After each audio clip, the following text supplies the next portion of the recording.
Bonjour à vous. J'ai le plaisir de vous partager aujourd'hui le fruit de plusieurs années de travail de compilation de données, d'écoute et d'analyse de vécu des personnes victimes que je suis dans le cadre de mon travail en somatopsychopédagogie et en accompagnement holistique. Cette étude s'appuie également sur l'observation assidue de mes propres expériences avec des personnalités toxiques, manipulatrices ou perverses narcissiques en cabinet ou dans le cadre de ma vie privée. J'ai extrait de cette analyse 3 outils pratiques que j'utilise aujourd'hui pour mes séances d'accompagnement individuel en cabinet ou en ligne, en cas de besoin. Ces outils, qui se déclinent sous la forme de 3 tests en ligne, sont accessibles sous cette vidéo. En cliquant sur leur lien, vous serez directement redirigé vers ces tests. Le premier outil, que je présente intégralement dans cette vidéo, vous permettra de vérifier la nature de votre relation avec la personne qui pose problème, que ce soit pour vous-même, pour un parent, un enfant ou une relation amicale ou un patient. Il répertorie 63 points qui peuvent définir la toxicité d'un fonctionnement relationnel. Plus vous reconnaîtrez de points communs avec les propositions de ce test, plus la relation sera considérée comme toxique. À compter de 31 points, vous pouvez considérer que vous avez affaire à un manipulateur ou à un pervers narcissique. Plus vous vous rapprochez des 63 points, et plus le niveau de perversité est élevé et la relation destructrice, psychologiquement, émotionnellement, affectivement, physiquement. Si votre score avoisine les 63 points, il est fort probable que votre interlocuteur soit un psychopathe, une pathologie mentale très grave, rendant le malade totalement inconscient de la gravité de ses actions à l'encontre de sa victime. Une pathologie qui mène également à éprouver du plaisir à la vue de la souffrance d'autrui. Pour un score proche des 63 points, je vous recommande très vivement de prendre vos dispositions pour vous éloigner rapidement de cette personne et de vous en protéger activement, tant sur le plan physique que psychologique. Pour vous y aider, car on est généralement très diminué suite à ce type de relation, je vous conseille très sincèrement de vous faire accompagner par un ou des professionnels qui connaissent bien le sujet, ainsi que par des personnes capables de vous soutenir et de vous entourer d'une écoute bienveillante et d'une présence aimante. À qui s'adresse ce test et à quoi sert-il ? Ce test s'adresse d'abord aux victimes. Lorsqu'on est victime d'un comportement toxique, manipulateur ou pervers narcissique, on a parfois du mal à admettre la réalité, on ne sait pas trop où on en est, on peut être épuisé, perdu, avoir l'impression de devenir fou ou folle. Ce test pourra alors vous aider à repérer ou valider certains agissements inappropriés. Attention, lorsqu'on est victime de ce type de personne, on peut, par loyauté, par peur, ou lorsque la situation dure depuis longtemps, nos capacités mentales sont alors déformées, être dans le déni de la réalité de certains dysfonctionnements de notre bourreau. Cet état peut vous amener à ne pas voir ou à ne pas répondre de manière totalement sincère au questionnaire, en faussant ainsi les résultats. Ce test s'adresse également à vous si vous êtes témoin de la souffrance d'un proche ou d'une relation malsaine dans votre entourage. Car on peut avoir du mal à cerner les particularités qui signent l'emprise. Le manipulateur sait se dissimuler. Ces manigances peuvent être très subtiles et vous mettre dans le doute. Ce test peut alors vous permettre de valider vos soupçons. Ce test s'adresse enfin aux professionnels de l'accompagnement qui pourraient avoir besoin d'un outil qui synthétise de manière claire l'ensemble des traits de fonctionnement des personnalités toxiques, ainsi que le profil de leurs victimes pour le deuxième test. Ce récapitulatif peut permettre d'y voir plus clair afin de mieux accompagner les personnes qui nous en font la demande. Ce questionnaire est un outil complet qui répertorie un nombre important de données. Attention, il est très important de garder à l'esprit que ces caractéristiques prises séparément ne définissent pas un comportement pervers ou manipulateur. C'est seulement l'accumulation de ces points qui peut vous garantir de manière quasiment certaine que la personne à laquelle vous pensez en remplissant ce questionnaire est bel et bien dangereuse. Le deuxième test est destiné à l'identification des caractéristiques des personnes subissant des maltraitances, les victimes. L'objectif en étant, lorsqu'on ne connaît pas le détail de la relation, pour une personne extérieure, de reconnaître les traits de caractère d'une personne en souffrance, afin de lui venir en aide de manière adaptée, si c'est possible.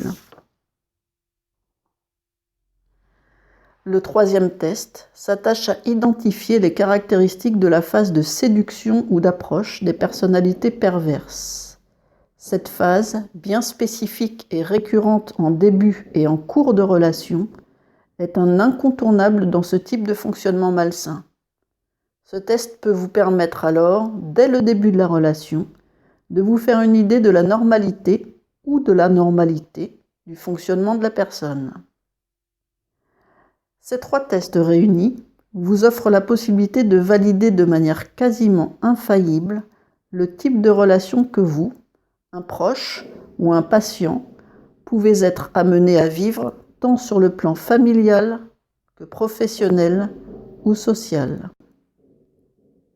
J'espère que ces trois outils pourront vous aider à y voir plus clair et qu'ils pourront vous permettre de prendre les décisions utiles à votre préservation, votre santé et votre bien-être.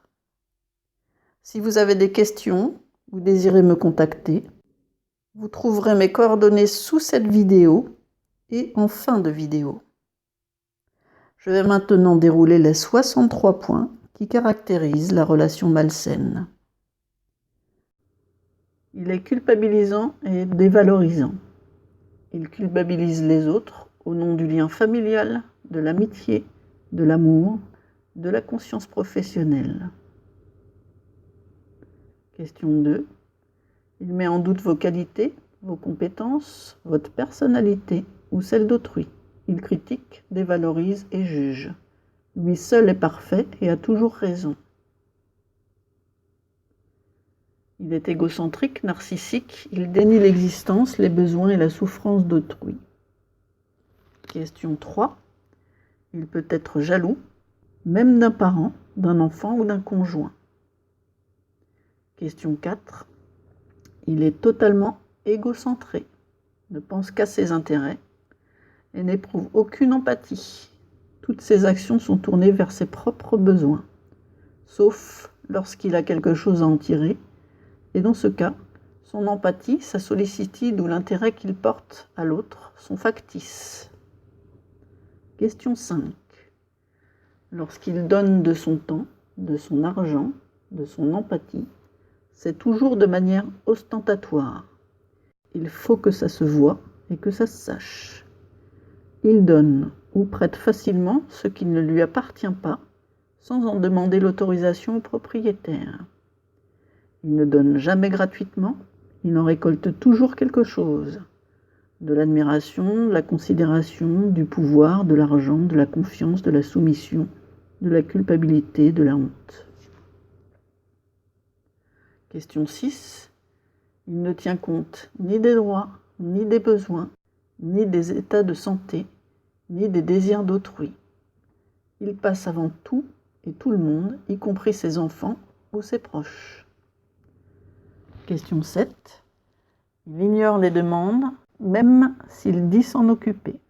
Il a toujours oublié, n'a pas eu le temps, ou a eu quelque chose de plus urgent à faire. Les besoins ou désirs d'autrui l'encombrent, et ils n'ont aucune importance à ses yeux.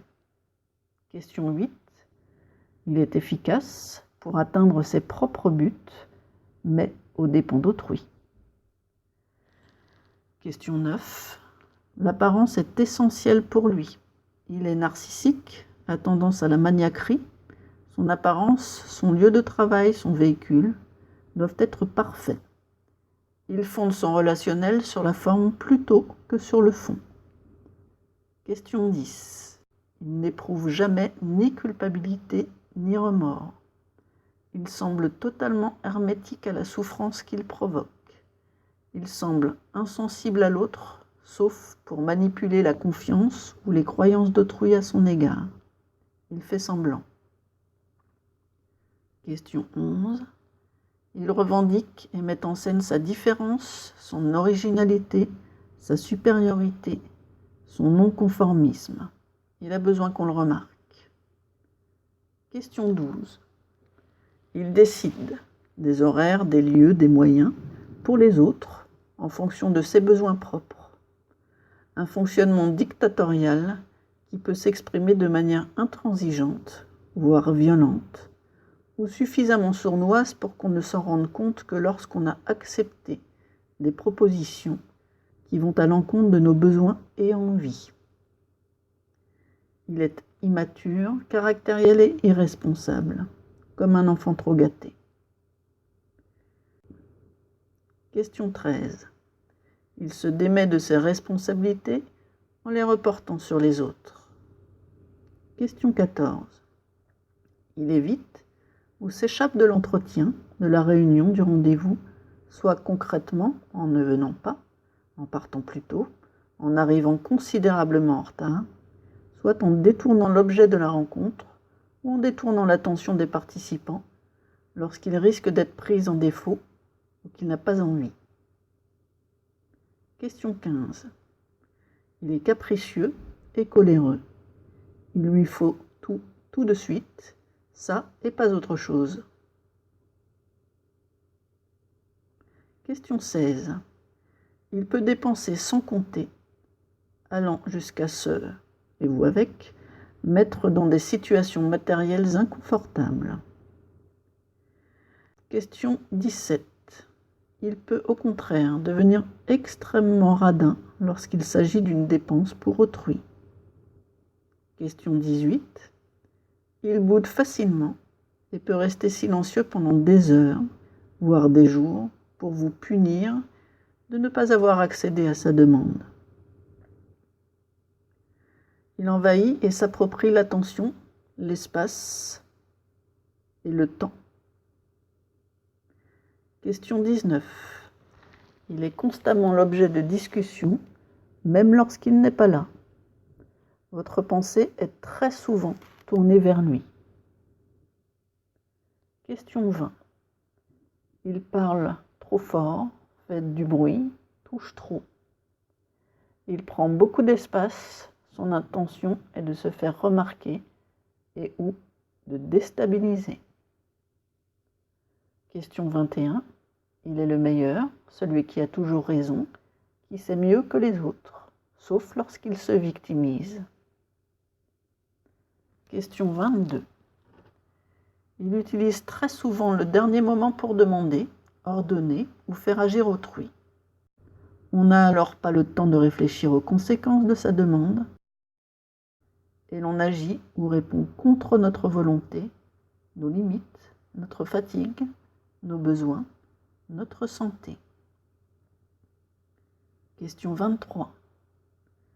Pour le cas des manipulateurs timides, sa présence, trop silencieuse parfois, prend beaucoup d'espace et met mal à l'aise. Question 24. Il harcèle et insiste auprès de la victime ou de l'entourage pour obtenir ce qu'il veut, pour prendre toute la place dans la vie d'autrui, pour faire pression. Il se victimise. Question 25. Il joue le rôle de victime pour qu'on le plaigne, qu'on ait envie de l'aider, pour tester l'amour de la victime, pour se décharger de ce qu'il n'a pas envie de faire, pour se désengager de sa responsabilité, pour cacher une incompétence, pour faire porter la responsabilité de sa souffrance à autrui, et surtout à sa victime, pour tromper l'entourage. C'est lui qui souffre et non la victime.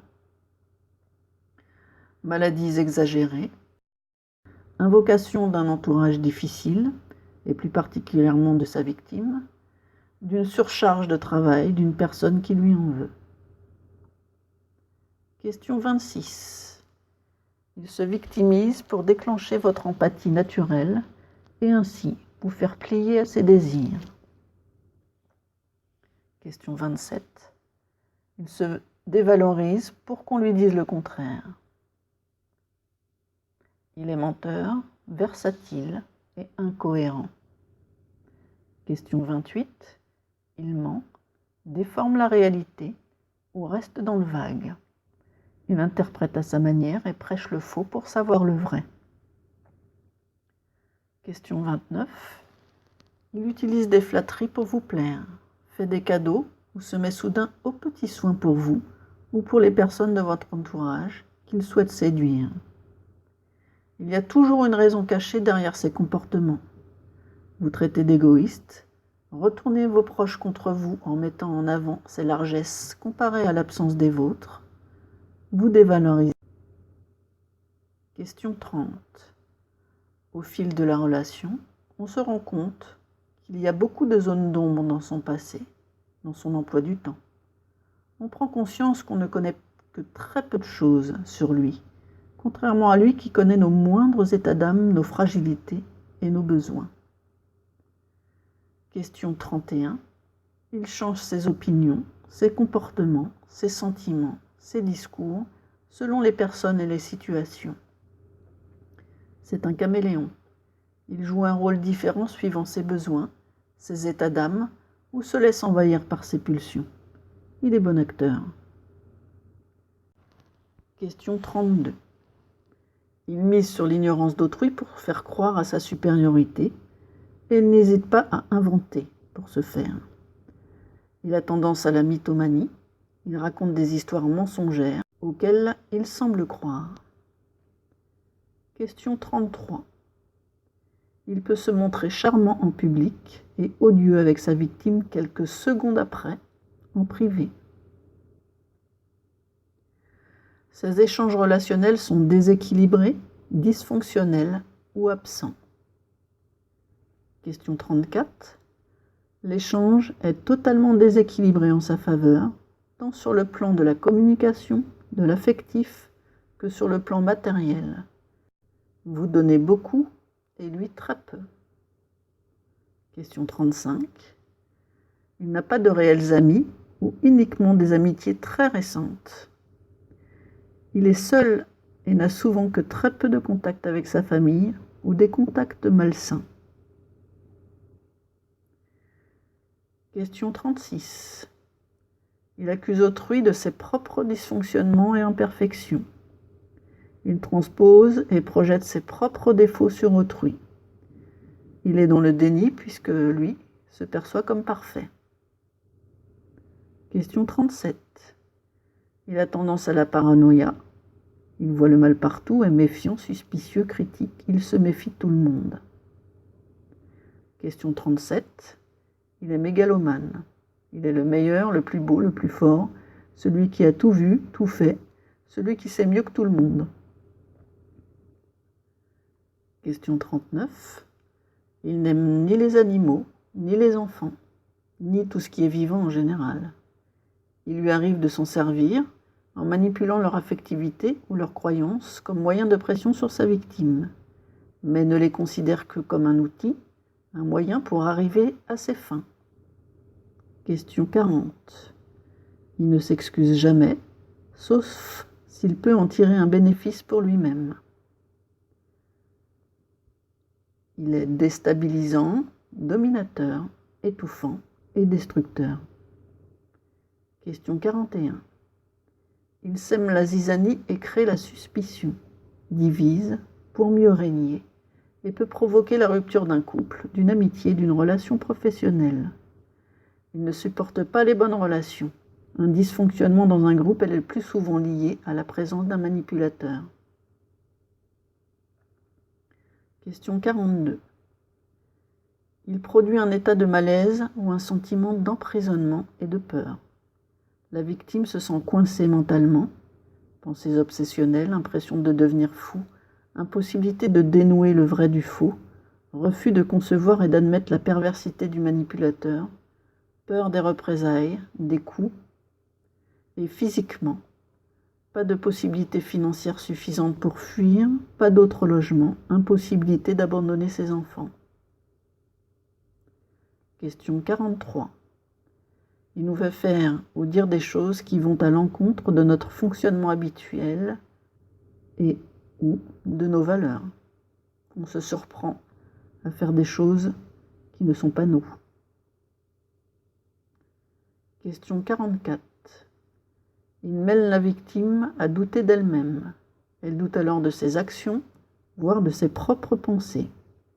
La victime perd confiance en elle, en ses souvenirs, en son jugement, en son savoir-faire, en ses compétences, en sa capacité à aimer, en la vie elle-même parfois.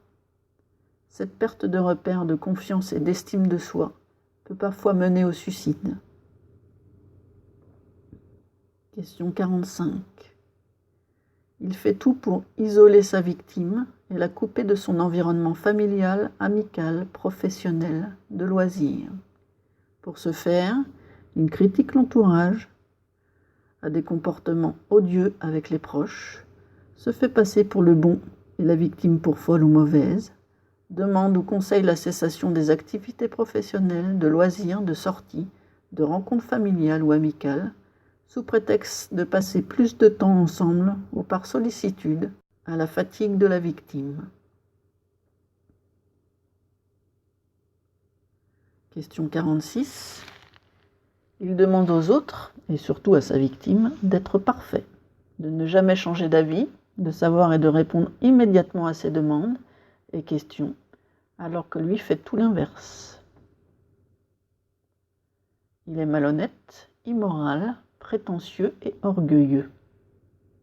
Question 47. Il n'a aucune éthique et se place volontiers au-dessus des lois, de la morale et des autres. Question 48. Il utilise les principes moraux des autres pour assouvir ses besoins. Courtoisie, humanisme, solidarité, antiracisme, gentillesse, générosité, bonne ou mauvaise mère, alors que lui-même ne les respecte pas. Sa doctrine pourrait être « fais ce que je dis, mais pas ce que je fais ». Il y a incohérence entre son discours, qui peut paraître logique et noble, et son attitude, ses actes ou son mode de vie qui répondent au schéma opposé. Question 49. Il est infidèle, aussi bien en amitié que dans le couple, la vie familiale ou dans le domaine professionnel. Il va au plus offrant ou au plus facilement manipulable. Et il n'en éprouve aucune gêne, aucun remords, aucune honte. C'est normal pour lui d'assouvir ses besoins. L'autre n'est qu'un outil destiné à son seul plaisir. Il fait preuve d'une violence ouverte ou sournoise. Il instille la peur comme outil de pouvoir et de domination. Question 50. Il menace de façon déguisée ou pas, ou fait un chantage ouvert. Chantage au divorce, à la suppression des ressources financières, à la garde des enfants, à la sécurité. Il peut émettre des menaces de mort. Il peut aller jusqu'au chantage au suicide pour se sentir aimé ou faire pression. Question 51. Il impose ses besoins de manière plus ou moins violente, plus ou moins visible, plus ou moins méchante, sans tenir compte des besoins d'autrui. Ce qui compte uniquement sont ses besoins, ses envies, et que ses caprices soient comblés. Question 52. Il insulte, insinue, ironise, critique méchamment, blesse, diminue. Il est violent verbalement, émotionnellement et affectivement. Question 53. Il peut être physiquement violent. Question 54. En sa présence, on ressent un état de malaise, d'insécurité, de peur, souvent indéfinissable. Il communique de manière dysfonctionnelle, contradictoire, médisante, détournée. Question 55. Il peut tenir des propos totalement contradictoires, affirmer quelque chose un jour et dire le contraire le lendemain, en niant totalement avoir tenu ses propos la veille. Il vous fait douter de vos capacités d'écoute et de mémoire. Il utilise des injonctions contradictoires, c'est-à-dire qu'il demande quelque chose et son contraire en même temps, rendant la réalisation de la requête totalement irréalisable. Question 56. Il change souvent de sujet au cours d'une conversation pour vous faire perdre le fil. Question 57. Il ne communique pas clairement ses demandes, ses besoins, ses sentiments et ses opinions. La victime finit par ne plus savoir où elle en est et cède par épuisement mental. Question. Il répond très souvent de façon floue, vous forçant à une concentration intense pour suivre le fil de ses propositions. Question 59. Il fuit la confrontation ou la discussion lorsque ça l'arrange. Absence, retard, départ prématuré, évitement, bouderie, excuse, intimidation, détournement du sujet, mensonge, refus de communication, refus d'écouter. Il coupe également la parole. Question 60. Il est médisant. Question 61. Il ne supporte pas la critique et ni les évidences. Il peut devenir agressif et ou vous renvoyer la critique pour faire diversion ou vous déstabiliser lorsqu'il se sent pris en faute ou qu'il n'a pas d'argument. Question 62. Il communique par intermédiaire, autrui, téléphone, SMS, petits mots, plutôt qu'en face à face. Question 63.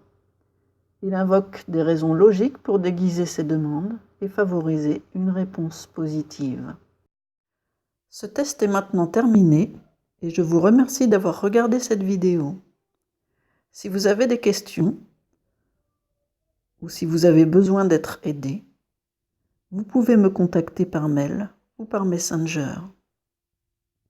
Je vous envoie toute mon énergie positive. Je vous souhaite beaucoup d'amour et de lumière. À très bientôt.